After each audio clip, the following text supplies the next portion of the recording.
Apple Bite. He's Easy your Apple Bite. Rafael Tavares talking to you straight from our show here, Apple Bites, where we take a bite out of the apple and we share it with you guys. All right, folks. On the side, we have Travel and Jen. Below me, we have Mark and Alex. There we go. I know this is video, guys, but you know we have an audio aspect of things.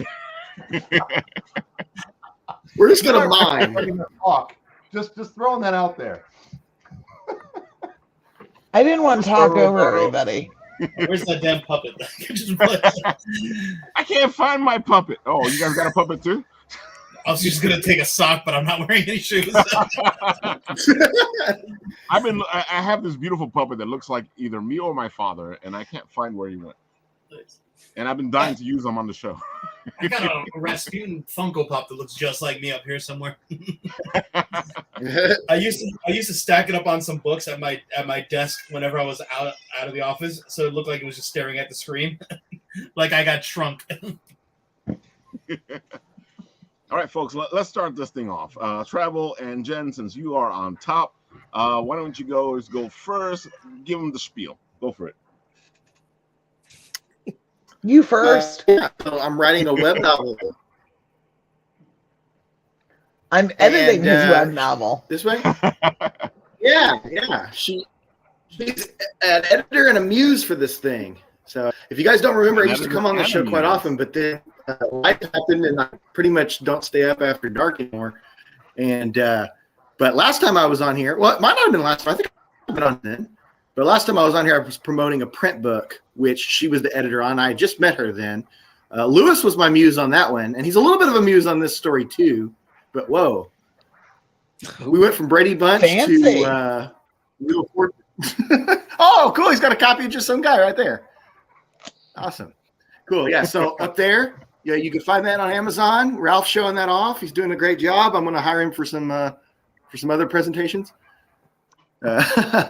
But developmentally, Jen has had a huge impact on this. So I definitely wanted her to come back on here with me because not only has she edited and proofread, but she's influenced it in ways that even she does not realize. Aw. Oh, my. So, Jen, you want to say a few things? And then I was going to mention some stuff about web serials in general, but go ahead. I am a freelance book. Hi.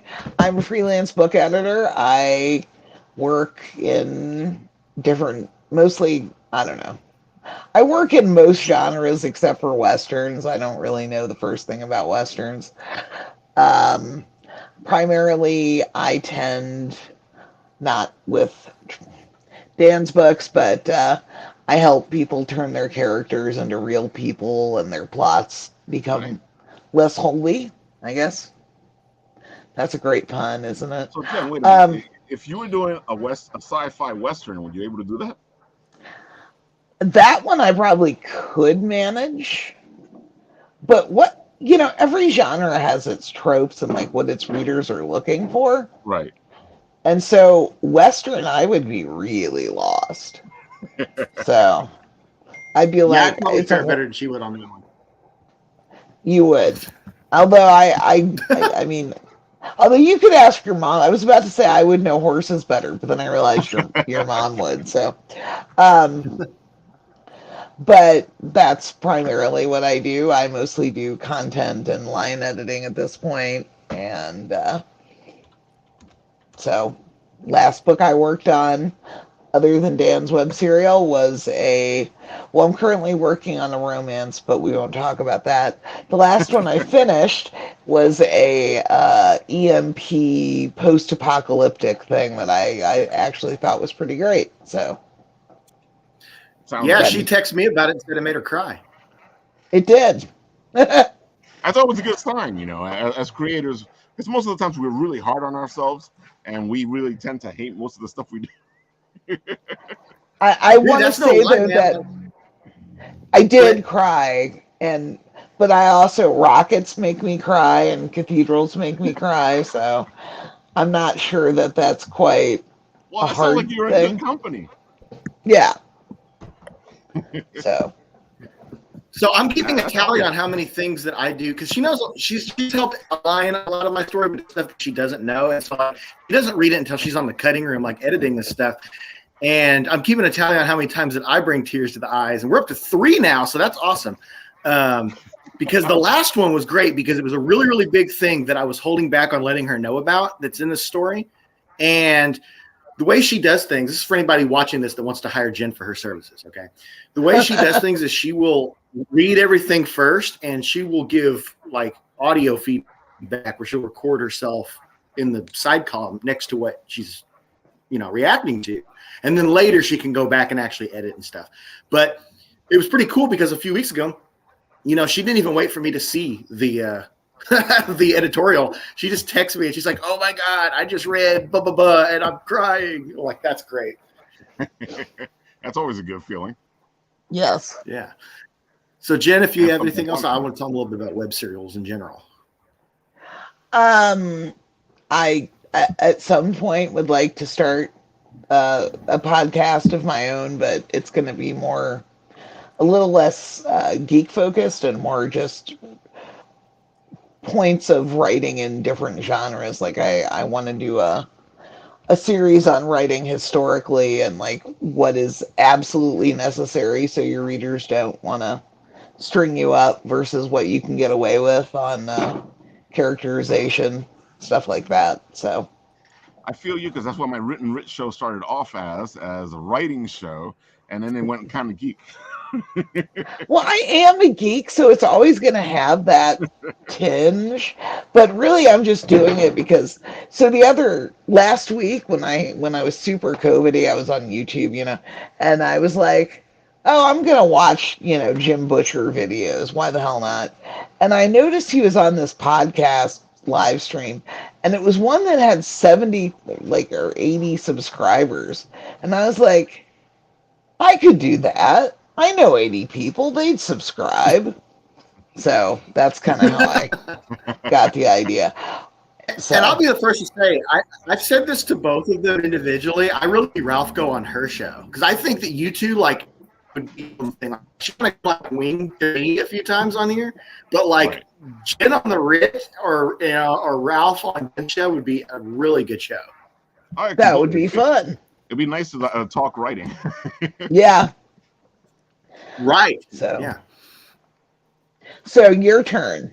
So anyway, yeah. So for those of you who don't know about web novels or really much about web novels, what's great about them is they are a way to serialize a story over a period of time. Usually chapters a week. Some people go much, further distance than that, and some people do daily and all that. But me, I come from the self-publishing world, so I like to polish and polish and polish. So I just wrote a whole bunch of stuff ahead of time, and then have her edit it in chunks. And then now that I'm ready to launch it, I launched it 7 days ago today. And so you go. That's the second piece of artwork there. I actually just found out yesterday you can rotate artwork really easily, which is cool because I thought it had to be approved every time. So I was really space out when I changed the artwork. Now you can do it instantly after the first time. I'll probably have a different art piece there every few days.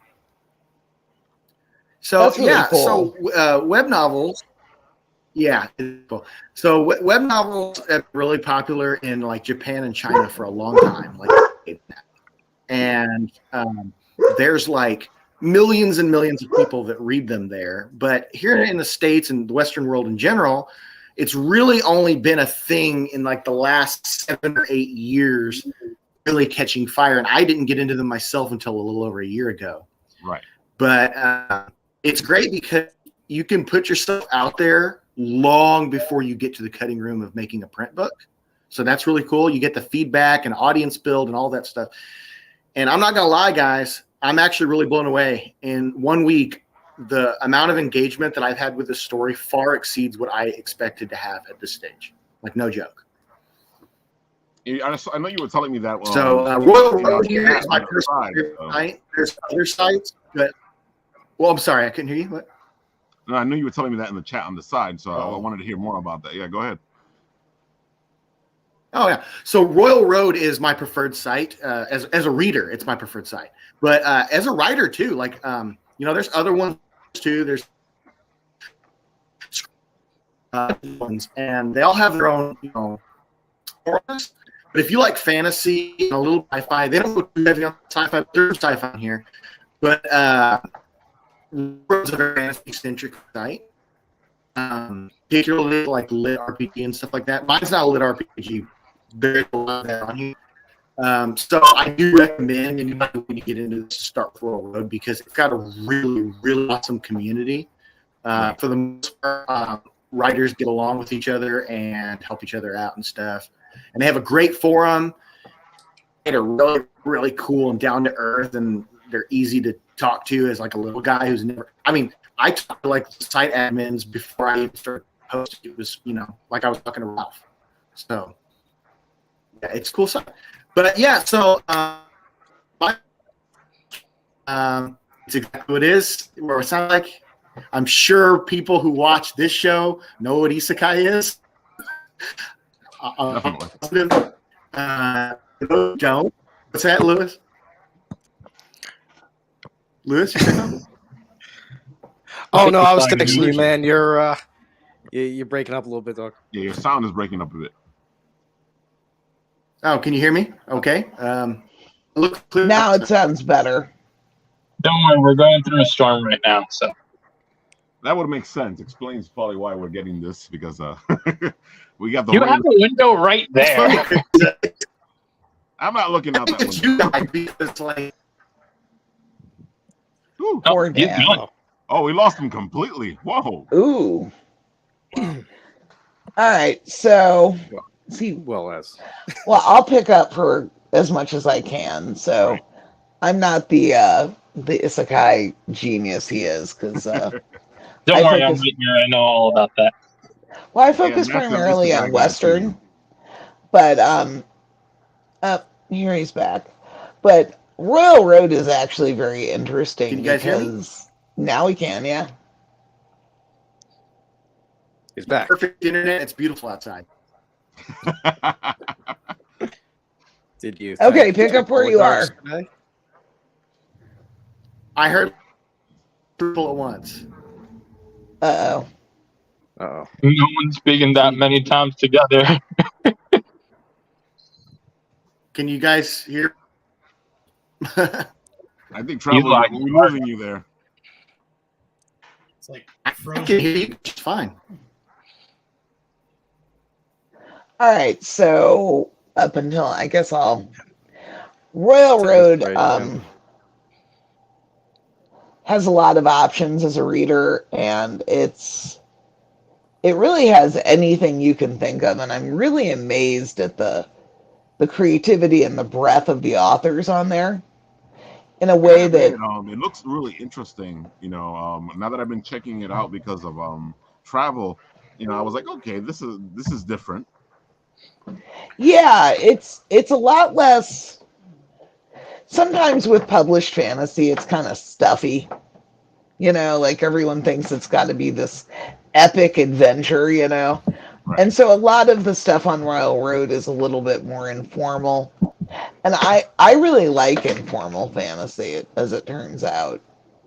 Like I read Legends and Lattes or whatever when it came out, and I thought it was mostly brilliant. And so I'm actually also writing. I don't know if I'll actually publish it there. I don't know what I'm doing with it, but about this older, my age-ish woman adventurer, but she's retired and she has to strap on the bronze bra again, so to speak. But is Dan back? He can take over. Go ahead. I can hear you guys just fine. Okay, let me try this. Hold on. Can you guys hear me? Yeah, now we can hear you very well. Okay. All right, cool. Let's try. Whoa, why am I front and center? This should work. Go for it.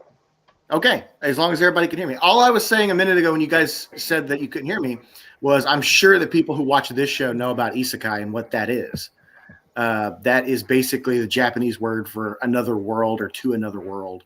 So it's portal fantasy, And that is what I'm going for with this. Is I'm trying to address things from Isekai and Portal Fantasy that I don't normally see in stuff that I read or watch, and I'm trying to address it with my own writing voice.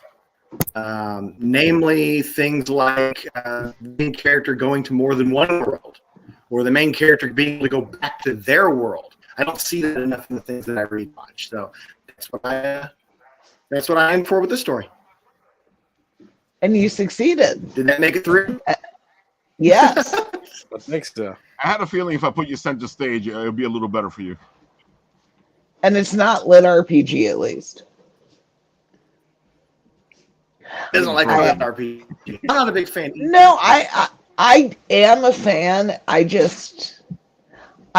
think sometimes the stats get a little overdone, I think. Yes. Depends on your, I'm not totally against that. On your game. Well, I've just read a few What's that? too many. I've read a few too many where they're like constantly throwing up, I killed 10 chickens and gained 5 XP. And I'm like, you can do that a little less. And sorry, I see you have the furs. I know we all know the game. But I think you can do that every few dozen kills, or maybe just the big ones, and still hit the high points, so to speak, or maybe at the end of the day. I've been seeing on the ones that try to restrict the stats to a block at the bottom of the chapter rather than integrate it in the text. I can't stand that. Right.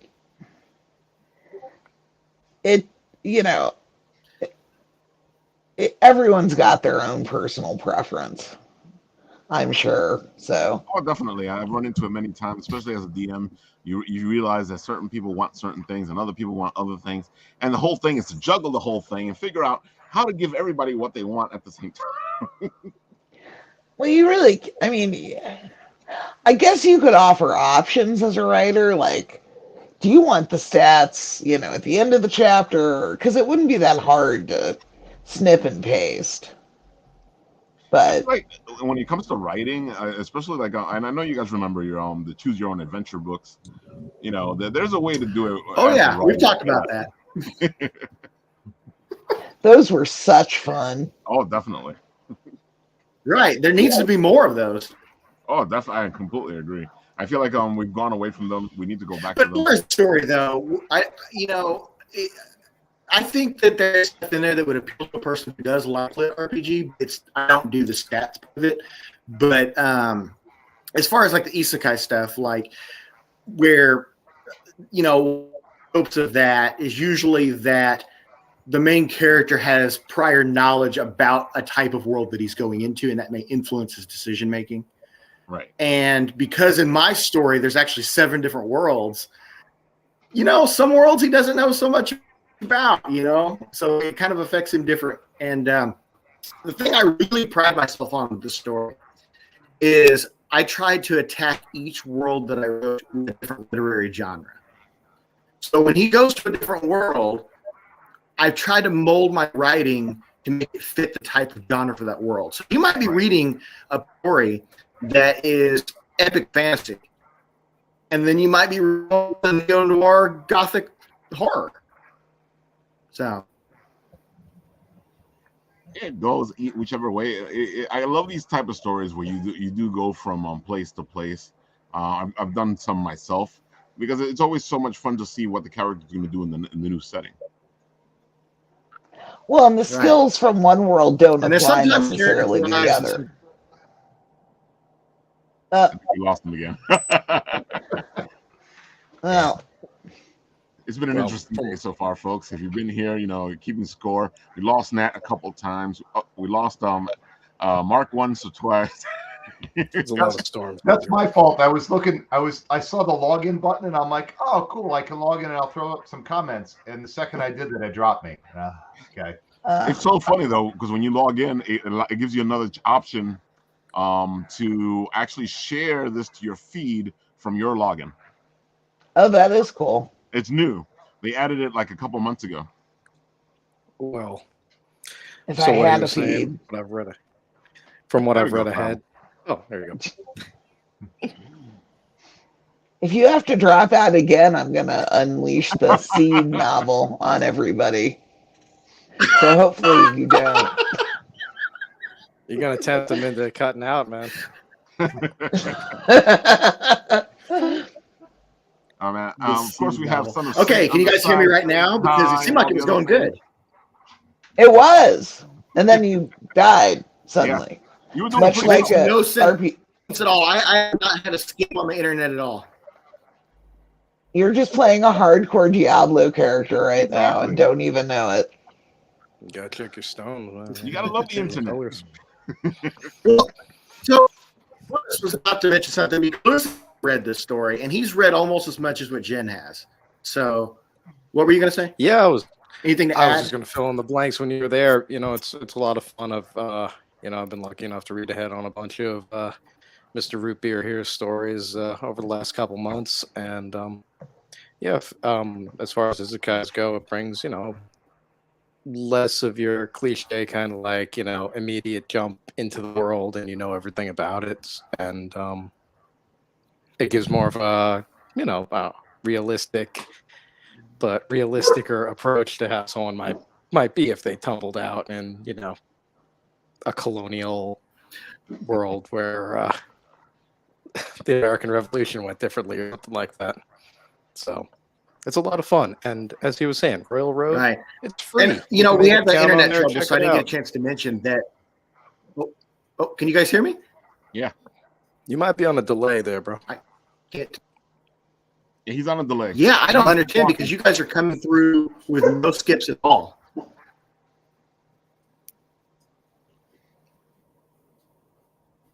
Oh, Yeah, well, Travel, that's go because ahead. Can you hear me? we can We hear can you. hear you fine. You're just getting our voices delayed. There's Godzilla. I can hear you guys. Yeah. Okay. So anyway, I was going to say is I didn't get a chance to mention there that this is a very comedic centric story. Like, I mean, it's not like a full blown comedy, but it's like 50-50 comedy and fantasy. Yeah, there's a lot more slice of life in it than maybe some people would be expecting from a world jumping,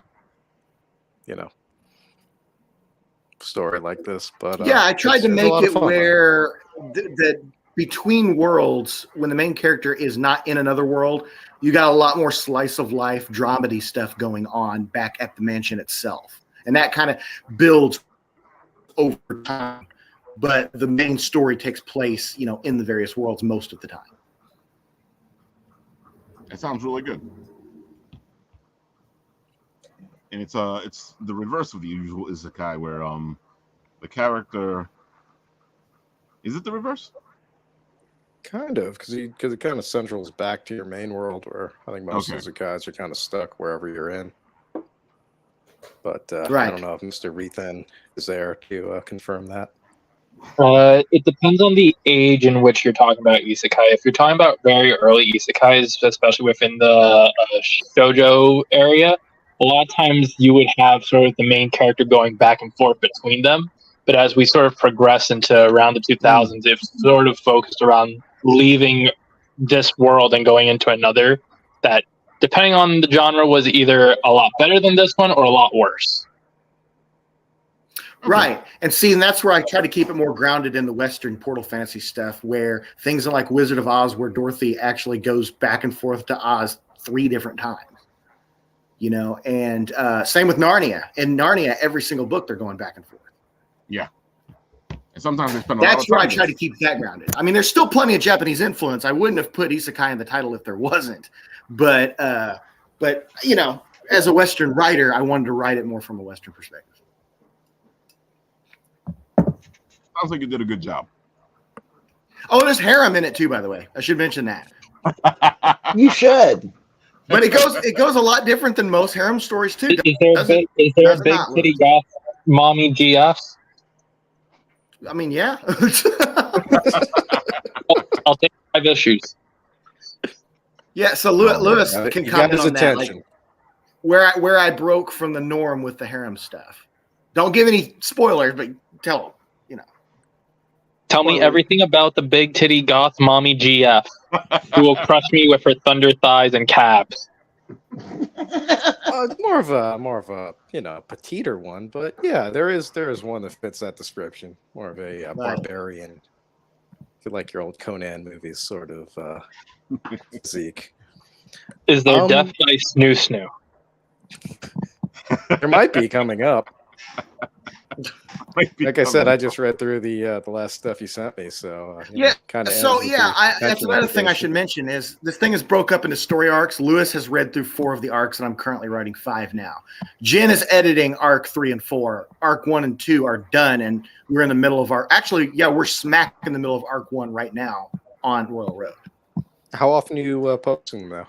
So I was doing Tuesdays and Fridays, but as of today, I decided to do Monday, Wednesday, and Friday because. Excuse me, the incredible amount of engagement that I've gotten has made it worth it to ride that wave and be able to engage with the audience better. I have a big enough backlog that I'm not at all concerned about it. I'd rather have people get the demand met than wait too long, But there are some people that do every single day, and I'm not going to do that. But I'm also not going to do once a month either. I get the feeling that you're doing good because you're striking while the iron is hot. If you're getting as much engagement as you're getting, you might as well give the audience something, because my backlog is massive. Mm-hmm. Polished, we've got I think 87,000 words that are just polished right there. So that's that's more than Just Some Guy. Like the whole Just Some Guy book is only 73,000 words. I have more already complete for this story. So yeah, man, that's very impressive. And she's about to double it. She's about to, because I think she has 90-something thousand on her hard drive right now. Woo! All I can say is this sounds a lot like when I was playing Vampire the Masquerade on Yahoo groups, because a collab type of thing where I would write something, they would write something, I'd come back and write something, and as the storyteller, you try to balance and handle all this. This sounds a little bit like that, but at the same time, the craziness of that is not there. Right, yeah. I know people that used to do the live action Vampire the Masquerade. Did a couple of those. Cool. On YouTube or just in general? No, it used to be in person. It used to be. Yeah, the people I knew were in person. Yeah. I remember seeing those people at cons, but they're probably on that other site we were talking about the other day, Jim. Yeah, the vampire people are still out there. They're still doing their thing. They're still playing the game. There's not public about it. No, I was saying I remember seeing those people at clubs, they would LARP in real life, and I'm like, yeah, oh, cool, yep. All right. Yep. I had a lot of garlic. Especially at the clubs. Especially at the clubs. Oh no, yeah. That's where most of these vampire games used to take place. It's well, you're at the club. Yeah. No, so really, to wrap up my point about the harem thing, I was just going to say, and I was trying to goad Lewis into this, but my biggest complaint with a lot of harem stuff is it's either too much sex or not enough. And these two, I don't know how they feel, but I feel like I'm kind of hitting where it needs to be. Well, despite how do I say this? Uh-oh. No, not about Dan stuff. I generally feel Fade to Black is tasteful. So, not about your stuff, but right. I have read so much urban fantasy where it's I probably told this story before, but there was one I read where it's the world is ending. Oh no, let's have a quickie in the bathroom. And I was that seems like bad timing to me. So, and I've done a really good job of avoiding that. You have. So, and the sex is well written and it's tastefully done, and it's not porn. It's nice. I've only done Fade to Black until this story. Everything I've ever written has only had Fade to Black in it, but this story, I definitely tried to explore writing different, and painstakingly making sure that I don't write the cringy shit that I read sometimes. If you guys ever want to see some really cringy stuff, Morrissey from the Smiths wrote a book that won an award for the cringiest sex scene like ever. Or not ever. I think it was of the year. But it's bad. I love Morrissey as a songwriter. I mean, I love the Smiths, of course. And like, it is so awful. I sent her that one because I was doing research on the different types of sex scenes because I'm like, look, okay, I'm really gonna avoid some of the shit that makes me cringe. Oh, sorry, I hit the first S word. Sorry, you did. So that's $10 for Ralph. I think I cursed a while ago. So okay.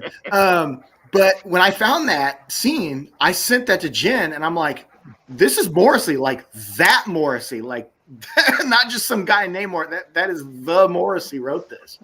And she's like, that is bad. I'm like, yeah, that's an A-list avoid this type of scene example. It's funny though because it all depends on the person because some people like that kind of stuff. So sure, no one could like the Morrissey scene. No, it was bad.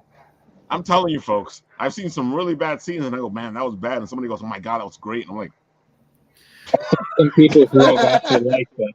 To give the PG version of what I want to say about this for the sake of Ralph's show here is I really, really, really want to avoid cringe, but I also want to avoid too much C blocking. Because there's too much C blocking in some of these stories too. I wonder if that's are those primarily from Japan? A lot of that is, yeah. To most degree, yeah. Replicated here. It depends on what time the show is slated for, because sometimes they can get away with it. Yeah. Other times they can't, and especially if you look at the more modern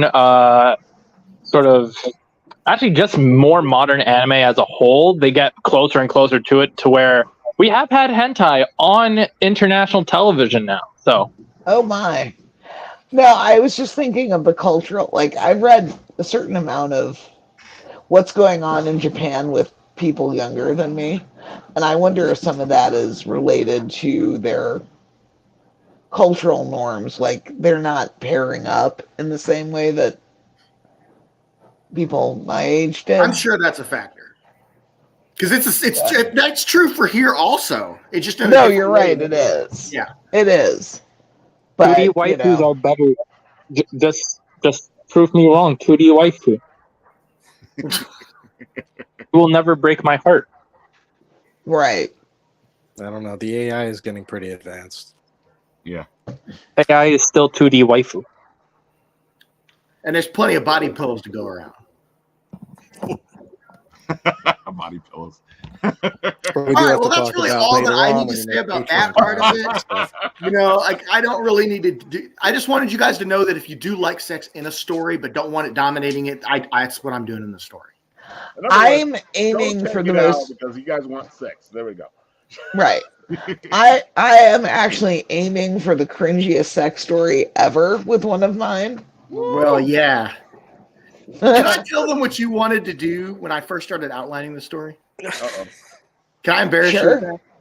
Sure. So whenever I first presented her basically like the first draft of the stuff and the outlines of it, because there's a romance story going on here where it's kind of like a, you know, who's he going to pick and, you know, all this kind of stuff going on too. It's not just anime bullshit. Oh, there it goes again. You know, but anyway, she suggested that I make this a choose your own adventure story where the reader can go, okay, if you want him to hook up with so-and-so, flip to this page. And then the story goes on from there as if those characters hooked up. Like if you don't want him to, then like he could hook up with another character later on and then you follow that trail.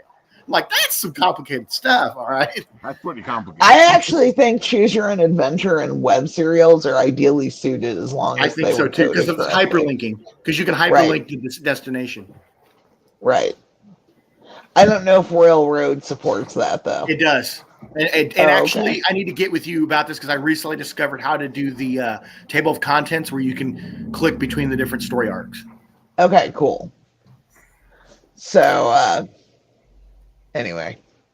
Anyway, that's it. Isekai Mansion. It's available. We're doing Monday, Wednesday, Friday, indefinitely. I have enough material to get me all the way till New Year's. By the time she finishes editing what we have, but yeah, check it out, guys. It's a wild ride. Quick name drop here. Artist that I work with a lot, Magalia Barca. I should have gave Ralph a link for her. She's done our art for me before. We used to work on a webcomic together. She did art for Just Some Guy. She did character concepts for this. So you guys should definitely check her out. Yeah, just send it in the private chat, and when we come back around so you can do all the links, I'll put it up. Cool. All right. Now, Mr. Wayward Raven himself. Misters, Or themselves. Ourselves. Dude, guys, go give him the spiel. Go for it, because I don't even need to give you the head. I've got so many spiels, but I'm assuming you might want to talk about the spiel about this, eh? Can I? Oh, definitely. Out of curiosity, but can I say? Wait. How do you have a big one and a little one? A big one and a little one. What the? Size matters not. That's not true. Well, we just tell you that. Mine is harder. That looks pretty. That's a pretty decent size. I don't know why you call it small. It's huge in Japan. Oh man. All right, so, go, Mark. Go. So here's the deal. We did this really cool Kickstarter and anthology. We Suck at Comics. We launched that at the beginning of this year. We had gathered a whole. Oh God. Oh, that's awesome.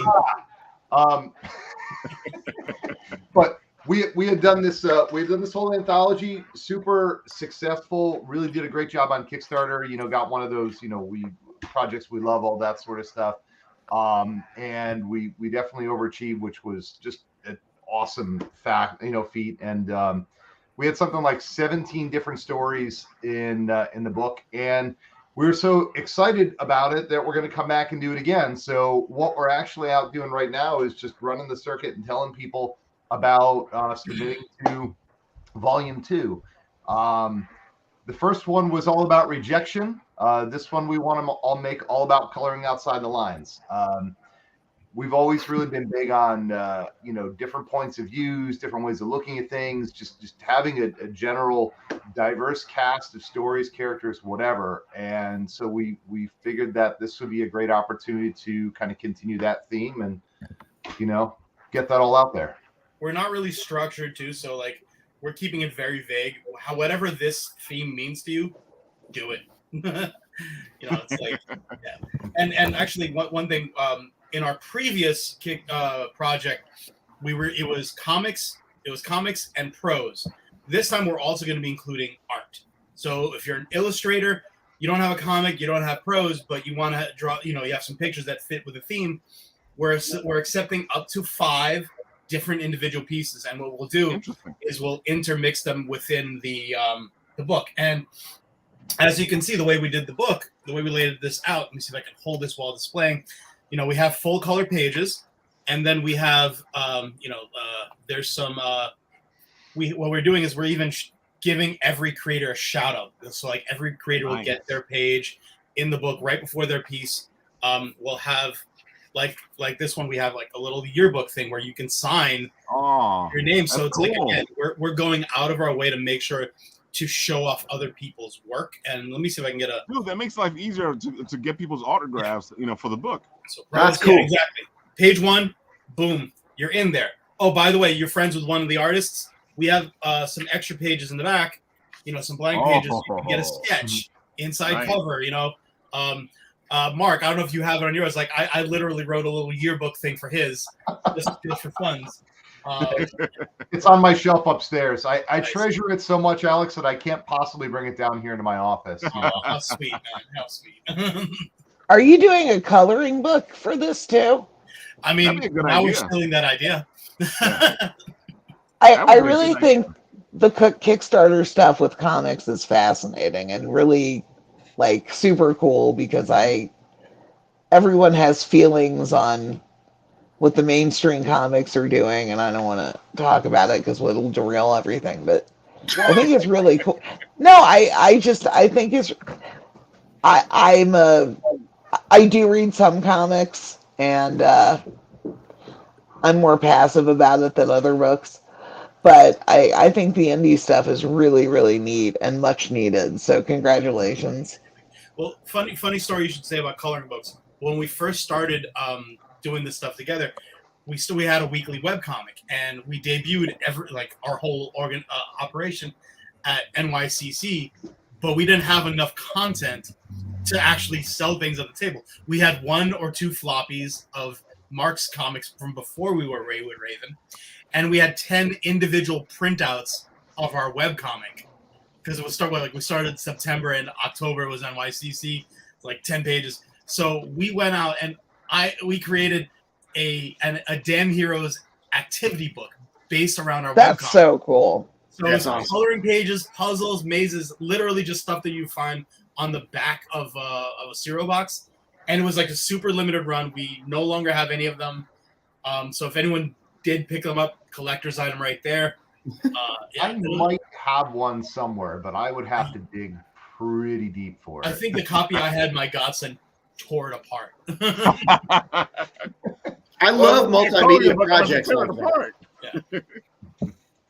Well, we tried to have fun with it, especially because, again, we were still, at the time, we were, again, the first show, figuring out what the hell to do. Didn't even know about fan art, about doing prints back then.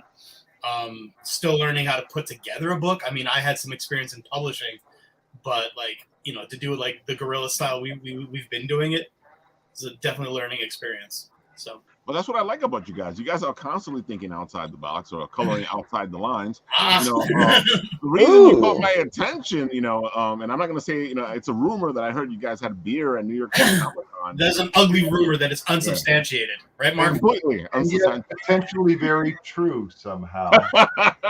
There was that one time with hot sauce. We could at least legally talk about that. Yeah, we did do hot sauce one time. That was pretty cool. Yeah. I may bring that back at some point because that was a lot of fun.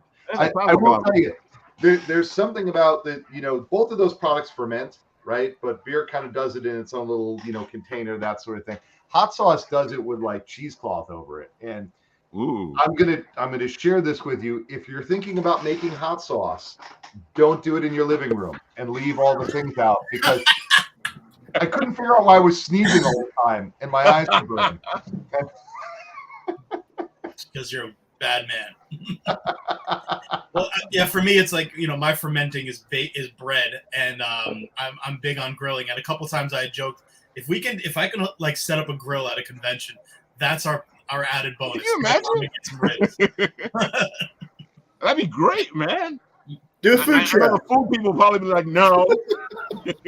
I forgot where it was. I remember hearing there was an outdoor Comic-Con, and I was gonna get on the phone with my friend, yo, get your smoker. I got an idea. At least there you can actually do it.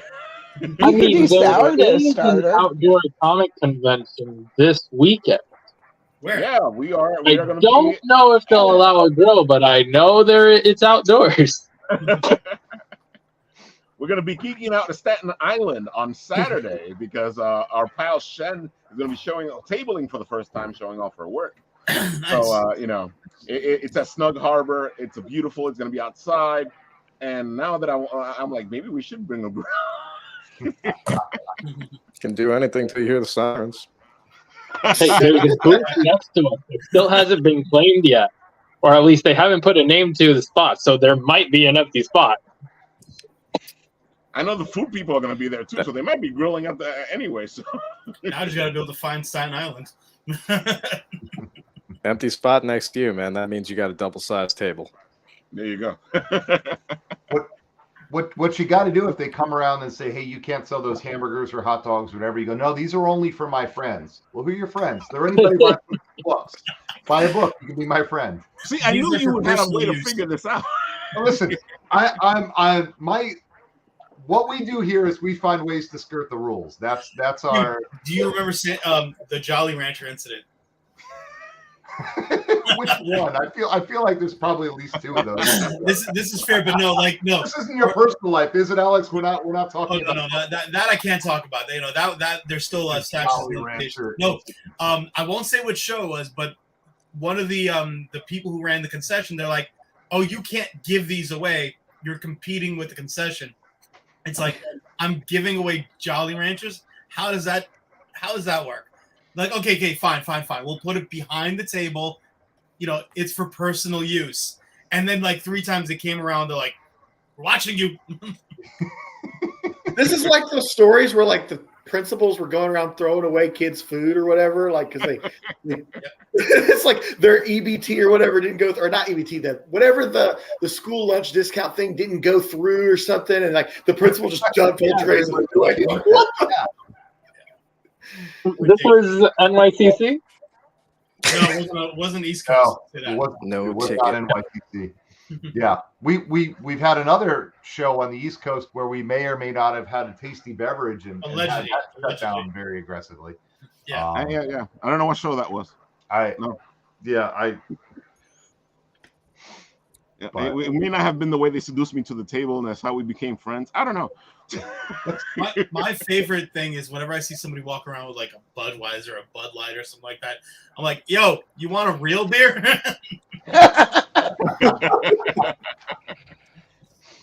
That's funny. It works sometimes too. Especially now. Oh yeah. It's like, would you like soda water? I'm from okay, so you know, Bud is from here, and I've only drank it once. It was at a hockey game. I had no choice. My brother-in-law, once he was visiting from, he was in Chicago back then. Now he's in Texas, and he bought a 12-pack of Coors Light, and I look at him. I'm like, by choice? Yeah, no, he chose that. And you think every time. Stop complaining, Angel. At least it wasn't natural ice. Not yet. It could have been Zima. Oh my God, Zima. I remember Zima. Yeah. I remember. I was underage when that was a thing, which is delicious. I think I was underage too. That wasn't around long. Like Zima, right? Oh, actually, That and Boone's Farms. You know, speaking of 90s and clear beverages. Look. Snap. Crystal Pepsi. Oh my God, you got Pepsi Crystal? Yep. I got a friend. Wow. Pepsi, and she grabbed some. She's like, "Here, have one." I'm like, "Okay, this is great." So you know, Time capsule. What was that? Look at that. Son of Satan said, "Mark and Al always trying to get me drunk, the bastards." You know, my channel is called Yes. For legal reasons, that's a joke. For legal reasons, that's a joke. You guys hear me? We're not trying. He just comes along willingly. Can you guys hear me? Of course he does. I'm Puerto Rican who grew up in the 90s. We started with 151. Uzo. Can you guys hear? Uzo. Yes. Yeah, we can hear you. What's up? I don't know if you guys can hear me, so I feel like I'm interrupting every time. Oh, no worries. Oh, no. We can hear you. Go for it. Yeah, I was going to say, my channel is called Travel and Root Beer for a reason, you know, and my wife and I, you know, we were in Cambodia a few years back, and she loves Pepsi Twist. And that's been discontinued here for 20 years, right? Yeah. Well, I don't even know what it is this like ancient like cans? And we look at it, it's like, no, it was manufactured this year right here in Cambodia. We're like, holy hell. Just I saw some of those in Malaysia and I didn't pick them up because I wasn't sure what flavor it was. What is Pepsi Twist? It's like lemon lime Pepsi. Liz loved it back in the day. Is that the one like that was like the thin can? Because I remember they recently brought back, like not recently, like maybe 5 years ago, they did like there was like a cherry, a mango Coke, and stuff like that. That's different. Pepsi Twist was just like it straight up like had like a lemon lime where like the Pepsi logo would be. Yeah. Oh, okay. I don't But remember. yeah, she drank it all the time back in the day. It's been discontinued here forever. They're just drinking it like it's nothing over there. You can get it at movie theaters, I think, sort of under a different name. Oh no! Now that they have the machine, you can make Yeah. your own Pepsi Twist. Yeah, that's what I meant. Yeah. No, if you go to other countries, it's cool. Like what like brands we know, but just flavors that are very unique. Mm-hmm. Like going to Greece, I found like oregano Lay's potato chips. Oh wow. We'll explain why we don't have cheddar cheese Doritos here, but that's like the main thing in Japan. Yeah. Because that's instead of nacho cheese, they have cheddar cheese Doritos in Japan. That sounds better. It is good. It was awesome. We got it 3 or 4 times while we were there. Cheddar cheese Doritos. Okay, so someone in the chat wants to know what our Everybody's favorite. drink. Yeah. All right, all right, They had the right. Coca-Cola Mark, with you like start a it shot off, of Mark. Go for espresso in it. Oof. Favorite Yeah. soft drink? I have to admit, I almost never drink soft drinks. It's pretty much black coffee, beer, whiskey, and water for me, and wine. So like that, like I can no hear his such liver for me cry anymore. every day. What's that? I can hear your liver cry every day. Shut up, liver. Shut up. All right, so now we know the Mark is lush. Yeah. All right, Alex. Oh, I have proof.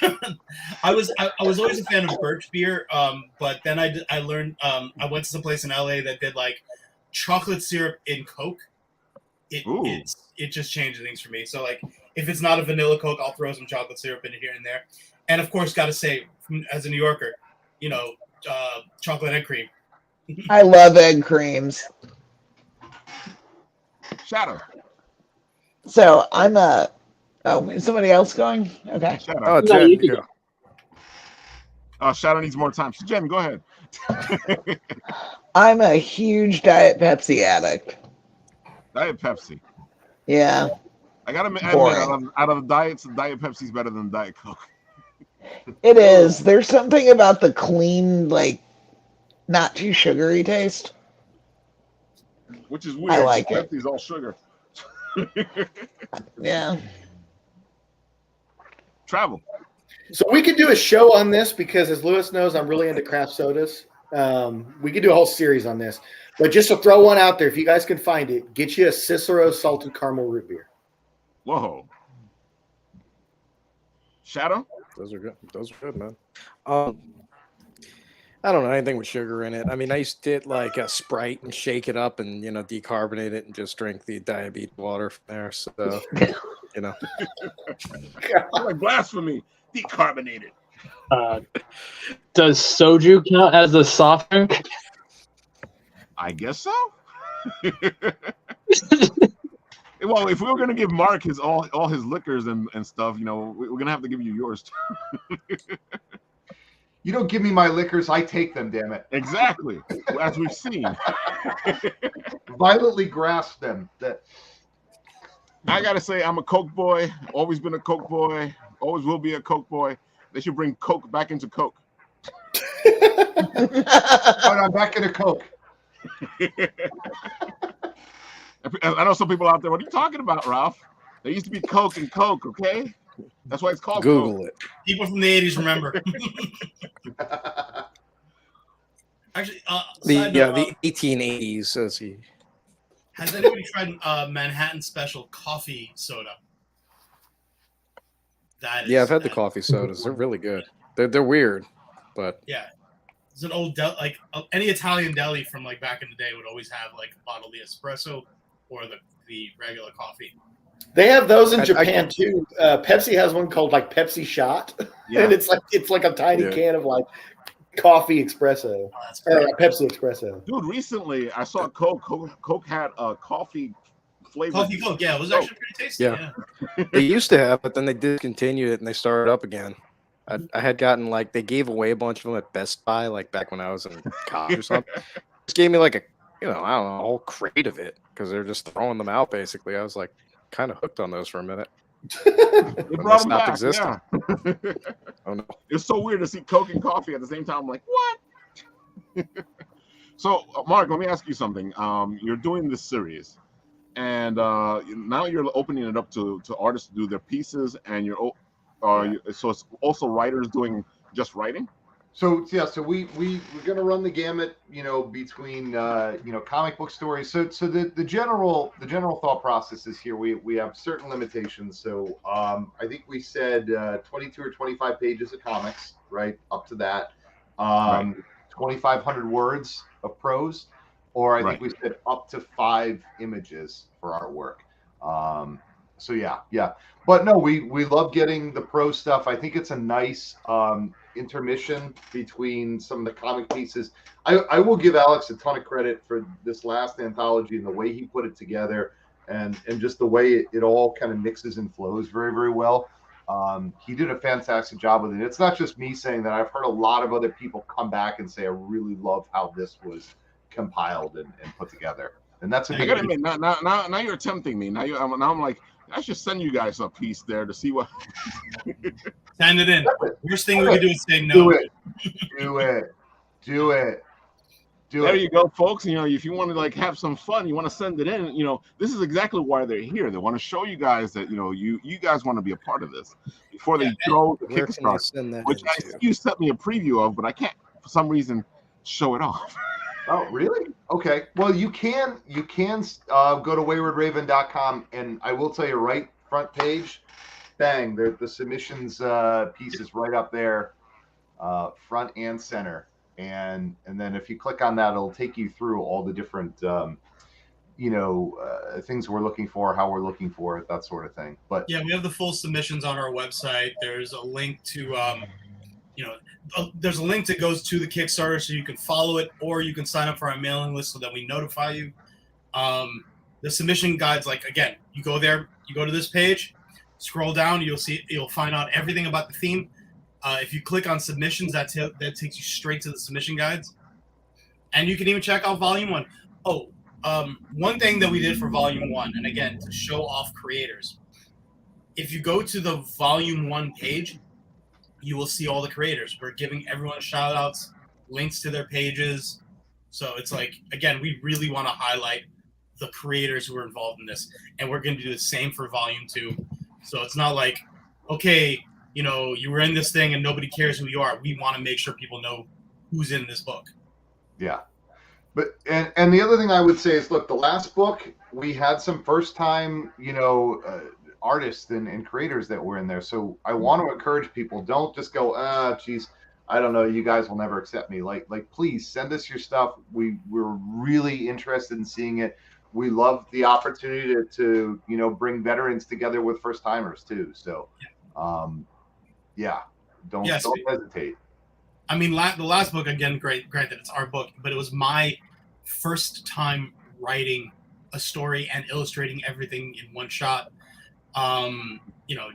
J.J. Barker and John Gorga, they've kind of dabbled here and there in the industry, but it was their first time working together.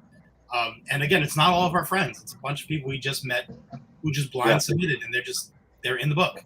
So, and we want to at least stress that we're looking for completed work. So it's not like other anthologies where it's like, here's my pitch, and then you're going to go work on it. Like, we're really looking for stuff that's like, that has completed. So if it's something that was published elsewhere and you want to recycle it, that's cool too, as long as it fits the theme, and I'm trying to think of also some of the questions that people have asked me. They're like, I want to submit, but blah, blah, blah. It's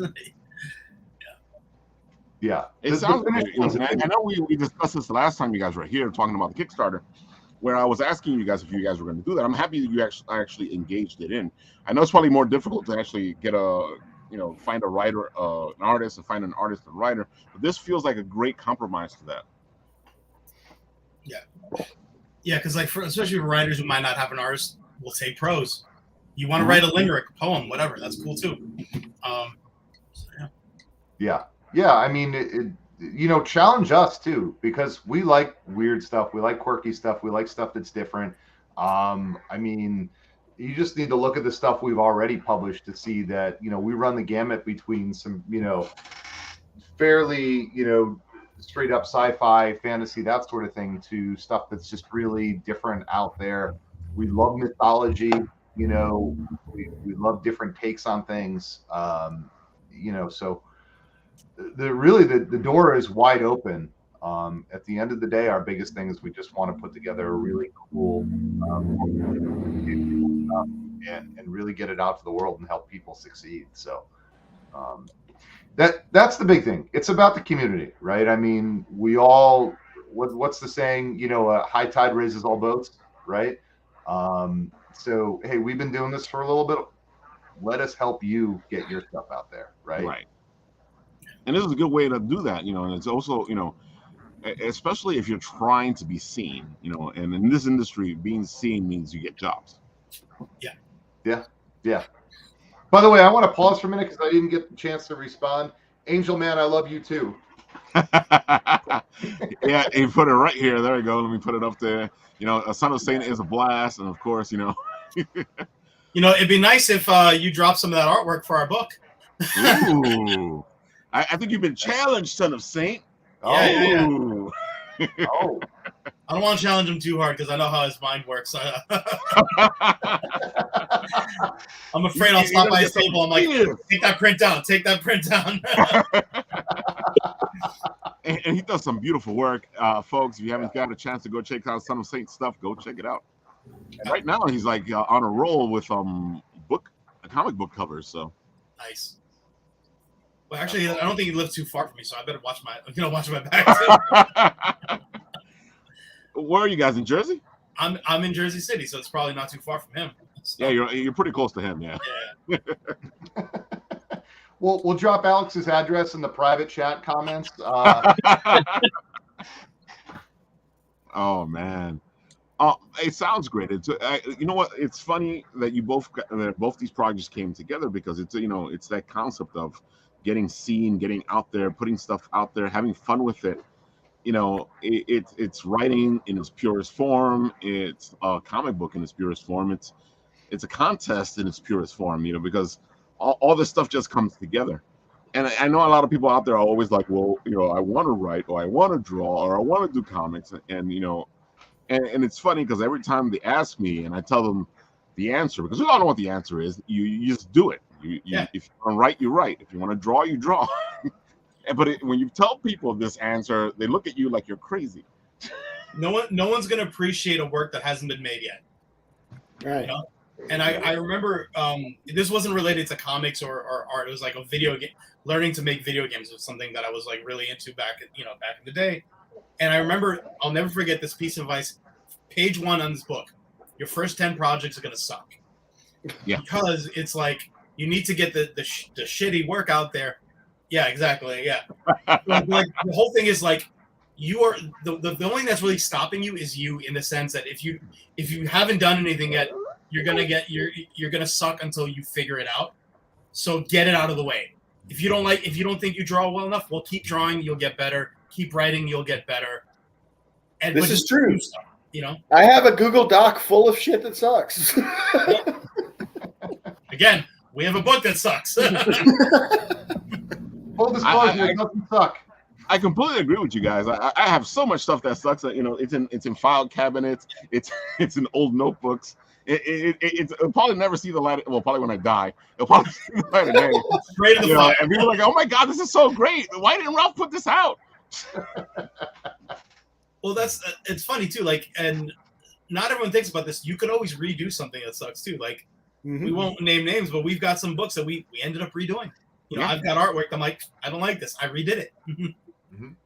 So, but again, you got to do the work. Yeah, there's no problem with going back on a project that you did before and redoing it, or because sometimes fresh eyes make you rework the stuff that you've done, and it brings it into a different place. Yeah. Yes.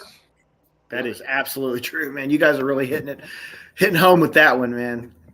Well, for the webcomic that we've been doing for 10 years, when I at shows, I look at volume 1 and volume 4, and I just see how I've grown as a cartoonist. Not even artist, but like literally drawing cartoons. I went from like these really rough, drawn on paper, digitized, cleaned up badly, hand lettered atrociously, garbage, to like this smooth vector, consistent, very well thought out letters and sound effects and panel design. It's like everyone looks at like, your Mark Brookses or your Ramitas, and it's like, oh, I'll never be that. Like, yeah, maybe whether you are or not, you're not going to get there unless you got to go take the steps. And do people really think that these legends don't have a bunch of stuff sitting around that they're not proud of? Bro, yeah. Oh my God, just seeing a better artist than me saying, oh, this is garbage. I'm like, man. No, someone like that's failed more times than you've ever tried. Right. Yeah, that's the truth. We talk about that all the time. We tell people get out, fail, because when you fail, you figure out how you failed, and then you look at it and go, okay, I can get better. So I did it. Maybe I could have changed this. Maybe I could have changed that. Right. I look at it like I always tell people with this stuff. I mean, this is basically like you go to the gym. The first day you go to the gym, whatever. I can't lift anything. It hurts the next day, whatever it is, But if you keep showing up, and that's the big thing, you keep showing up, things get better, right? You keep working at it, you keep showing up, and that's how all this stuff works. Your drawing skills, your writing skills, it's all basically just constantly chipping away at stuff. And even more so for stuff like drawing, because it's muscle memory, right? I mean, you're literally refining your technique. You may not realize it, but it's very, very, minute over time. And I watched Alex, over these 10 years, going back to those early strips to some of the stuff that he'll just sketch at cons for fun. And I'm a lot of times blown away by the stuff he does and surprised. As you can see, I finally was able to get this up.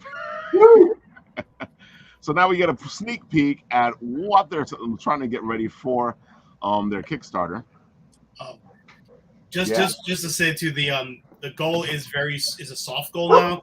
We did this really just for the notification, subject to change. But please go to this page, click the notify on launch button.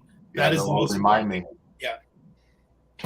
Oh, definitely. And folks, like we like to say here on the Bent and Apple, when you do click to notify, it actually helps out a project. And if you're looking for a free way to help out these Kickstarters and these projects, it's to do that notify thing, because it doesn't hurt anybody. You're not paying any money, but it really helps the projects, because the more the numbers they have in the beginning, the better the algorithm treats these projects. And it gets them seen more. It gets more eyes on it, which is what we want. And that's what we want to get as many people on notify as possible. Yeah, just commenting on a project is enough to give it a little bit of juice, Yeah. So you don't look, if you don't have the cash to sponsor something, just putting that support out there on the pages, liking pages, putting comments, that sort of thing, that all bumps the campaign up. That's all traffic. Word of mouth is free.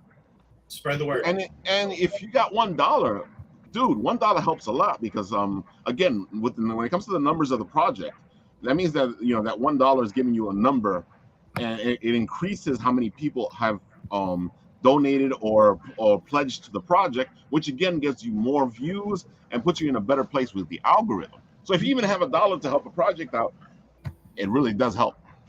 Yeah, and sure. And just even add, like, we do give away free stuff too. Like, not just like buy something and you get something free. Like, on our website, we have a freebies page. We actually gave out like the first half of one of our novels for free. We have some of our first issues are free. Go there, check it out. Damn Heroes is free. Go to damnheroes.com. You can read the entire run for free. I put it out on Webtoons for free. We sell the books too if you want to have a physical copy.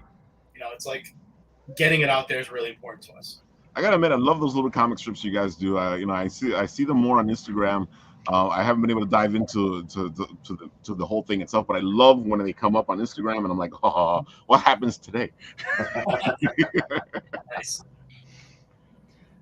Yeah. And I think I'm gonna have to bring you guys back, because I'm gonna get a comic strip show together, because recently we've been talking to a lot of the comic strip people, and of course we were hanging out with the guys from oh my god, A Kid in a Comic, and they're doing the comic strips in A Kid in a Comic, and I feel like this old style of storytelling, of art, of it's kind of making a small comeback, and I want to get all the guys together and have a little bit of discussion about it.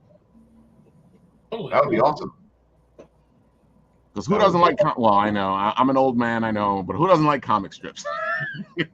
That's where the whole idea for Damn Heroes came. It was just like like just getting that old school feel, Mm-hmm.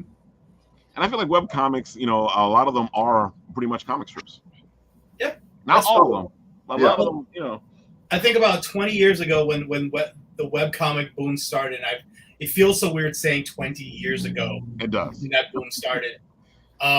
That's where a lot of them were people who grew up like me, reading Garfield and Peanuts, Calvin and Hobbes, and they just like, we just want to do that, but on the web, So like now, like that's, and then when we started Damn Heroes, it was like feeding off of that. It's like we wanted that newspaper strip. Like when I printed the book, I'm like, I need to do something like Garfield. For print costs, we made it smaller, but and it wasn't a daily, but it was still in that same spirit. Now the weird thing is, because of phones, it's moving to vertical instead of horizontal. Yeah. I've been going back, like that's why Damn Heroes, I've been moving it. I've been redoing it so it can read vertical, which has been a lot of Photoshop slicing things up. But it put it on Webtoons, and we're trying to get in that format too. Like we've even been talking about maybe doing another strip or series more for vertical, or at least taking our existing stuff and migrating it over to that vertical mobile format. So it sounds good. I can't wait to see what you guys are up to. Of course, we love you guys here, and we love you at the cons because it's always a blast to hang out with you guys at the conventions. Well, a little too much fun because it keeps me from doing the rest of the work I'm supposed to be doing. We're happy to be an excuse for you. Man. I feel like the last time we saw you guys, I was there for like an hour to 2 hours. We wouldn't leave. Nope. Well, I'm staying here. My beer. Oh man! All right, so guys, give everybody the where to find you, all the stuff that they need to know to get to you guys. Go for it. Absolutely. Well, WaywardRaven.com is your easiest, best source. You see some of our socials underneath. We're at Wayward Raven on Twitter. I think. It's X now. Sorry. Make sure you can spell that right. X. Yeah. Whatever.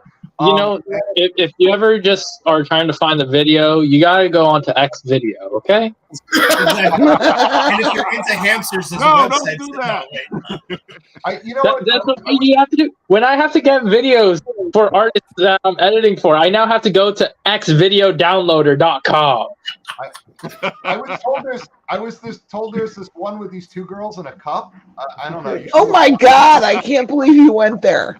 I'm not surprised. Thank you. Cut away from him. I just realized what I admitted. Oh my God! But that's we're geeks, then we're weird. What do you want? Well, who's the worst person? The person who makes the inappropriate joke, the person who laughs at it? Or the person that understands it. The person it's based on. All I'm going to say is that Shrek is love and Shrek is life. I'm going to hell, but not alone. Do yourself a favor. They're all coming away. Send them some submissions. If you're an artist, if you're a writer, come on. They want to see your stuff. And, of course, you're still looking for teams, right? Yeah. Team. So there you have it. If you're a team and you want your comic shown, here's a good place to go. If you're a writer and you don't have an artist, here's a good place to go. If you're an artist, you don't have a writer, here's a good place to go. Yep. Or if you do both, hey, I'm jealous, okay? So yeah, just go to waywardraven.com. There's a big ass thing right on the top that says join us. You can't miss it. One of us. There it goes. Show it off one more time. Go do the thing. And of course, we're going to keep telling you people to go here as it continues because we want you guys to get some stuff out of there and, Wayward Raven to succeed. We're also selling T-shirts. Mark's on the shirt. Oh, yeah. So you can get, the Wayward Raven T-shirts. Which is pretty cool. Have you got the Wayward Raven as a pin yet? We do. Well, so here, if you backed our Kickstarter, you would have gotten a We Suck at Comics pin. Mm-hmm. But for people who may have missed that, on our website, you can get the holograph stickers, and we have a set of 5 of our logos on pins, which includes Ascendant, Signed, We Suck at Comics, Horseman, and I believe I may have made a Damn Heroes one too. So nice. That will be. What about that cool hoodie? Now that we also have a hoodie. That's yeah. And it's not like the one where the symbol is pressed on. It is embroidered, so it's fancier. Yeah, fancy. Oh, yeah. We've been experimenting with merch because you remember we used to sell T-shirts, Yeah. Like it was kind of a pain in the ass, and there was some legal issues of selling other people's IP on T-shirts. So we're doing a different service now that is a little easier to manage inventory, and it's all going to be our stuff. So, just to kind of Best way to go. Get the brand out there. Yep. Best way to go. Makes life easier. All right, Travel and Jen, it's your turn. Tell them where you can find you and all the beautiful good stuff. Go for it. I'll let Jen go first. You can find me at my website, which should be linked below, alacritywriting.com, and eventually here on YouTube, I guess, when I get there.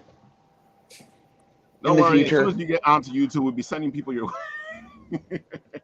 No, I am on YouTube, and I am actually on X at alacritywriting.com. Yeah, she has X videos on Alacrity Writing.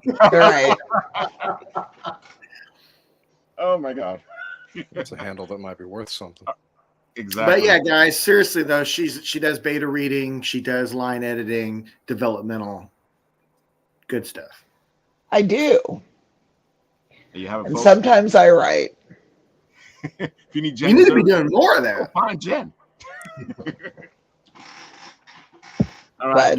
As far as I go, you can find me under my pen name, D.S. Newman, on Royal Road with the new story, Isekai Mansion. My last book, Just Some Guy, is also completely free to read on Royal Road. If you want to buy a paper copy to support me, you can do that, or you can just read the story. Engagement is everything. Like the guys were saying earlier about the comic stuff, and Ralph was mentioning about Kickstarter. Engagement helps a lot. Even just coming on here and following me, leaving a rating, a comment, all that stuff actually helps out. Yeah, there's Just Some Guy right there. I love Just Some Guy. Everybody's going to like this because, it's all about Just Some Guy. Exactly. And I got to say, I love this book. I do too. I've been mixing fantasy with the modern times, which is something that very few people tend to do, and I'm surprised that not enough people do it. Well, you could thank the 90s as a decade for that, because that's my love letter to that decade. And it is. It does feel like the 90s in the book. Cool. Yeah. But as far as this story goes, it should feel like a lot of things because I tackled a lot of genres here. And, I'm writing romance deeper than I've ever done. Honestly, Just Some Guy was my first time ever writing first person. I've always wrote third person before. So now that I got a handle on that better, I wrote Isekai Mansion first person also. You can find me there, or you could find me on Instagram as Travel and RootBeer. I do post about my writings and stuff on there as well. What do you feel the difference is between first and third person? Well, okay, so there's a place for third person for sure. I do like stuff third person, but now that I've wrote first person, I feel you can be more connected to the character. Third person allows you to go where you follow things differently per chapter. Right. So, that's a cool aspect. You can trail off on that, but I don't know. I knows when I'll do another third person. You can alternate first person point of view too. And I read a Royal Road story. I actually did a review swap with a writer the other day, and she did exactly that. She changes characters every chapter. It's really common in romance. Like they'll alternate the hero and heroine. So it's an interesting way to go. I know a lot of the writing people that teach you how to write are brought it now yelling, no. Everyone needs to remember that there are trends, and books written in the 70s read very dated to modern editors and readers, but they're not actually. They are just what was current for their time. Well, you know what's really wild? So Jen showed me this book the other day. What was that book? The one that was written in 1990 or 91? Jacqueline Carey, Kushiel's Dart. No. No. Is this one that was written in the second person? I remember that was hearing some people bringing up that as an alternative. Something like what I was saying is she showed me this sci-fi book that would have been way outside the norm at the time, but like it set the standard. You wouldn't even realize it. What's the snow one? What is that? Snow Crash. Snow Crash. My favorite book. Awesome. So okay, so Alex, check this out. If you like Snow Crash, you'd probably like my book because I'm not even inspired by that, but like the snippet she was showing me is like, holy crap. Like I wrote because I tried to write from a 90s feel, and it's like, man, like some of this dialogue could have been in my book. And I was 2 years old in 1990. Does Neil Stephenson ever figure out endings better? I mean, I think the closest book of his that I read with an ending was Seven Eves. And even that was just like, okay, I ran out of steam here. He is a brilliant writer, though. Oh, no, I love him. All right, let's see. If I do all this, would it clear up all the lagging we're having? Probably. You know, you guys have been straight the whole time. I've not had one hiccup from you guys, so I don't know what was going on with mine earlier. All I know is this. Usually what happens is all the lag happens over here on my end. Usually. But when I watch the videos back, nothing that I saw on my computer is happening in the video.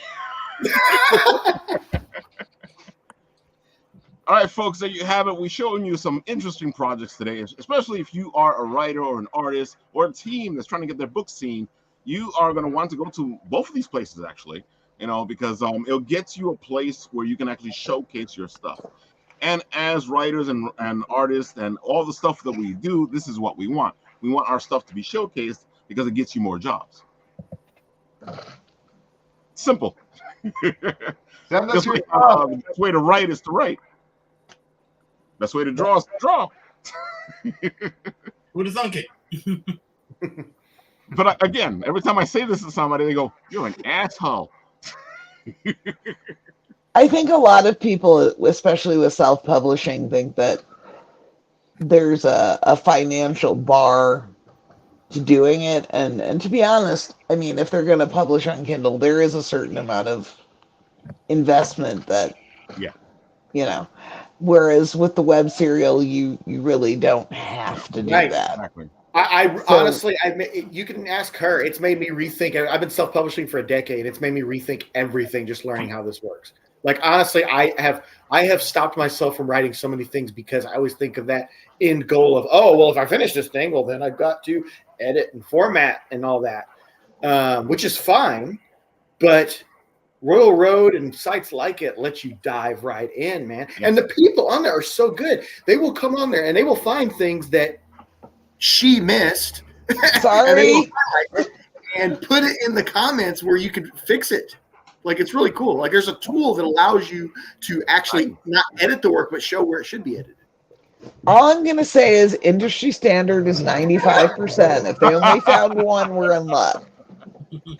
There's only been like 2 or 3. You're good.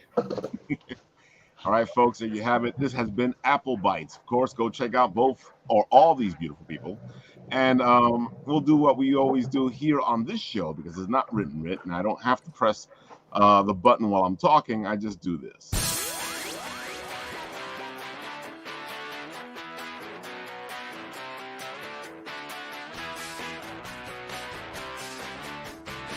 Can you believe you skipped us this time?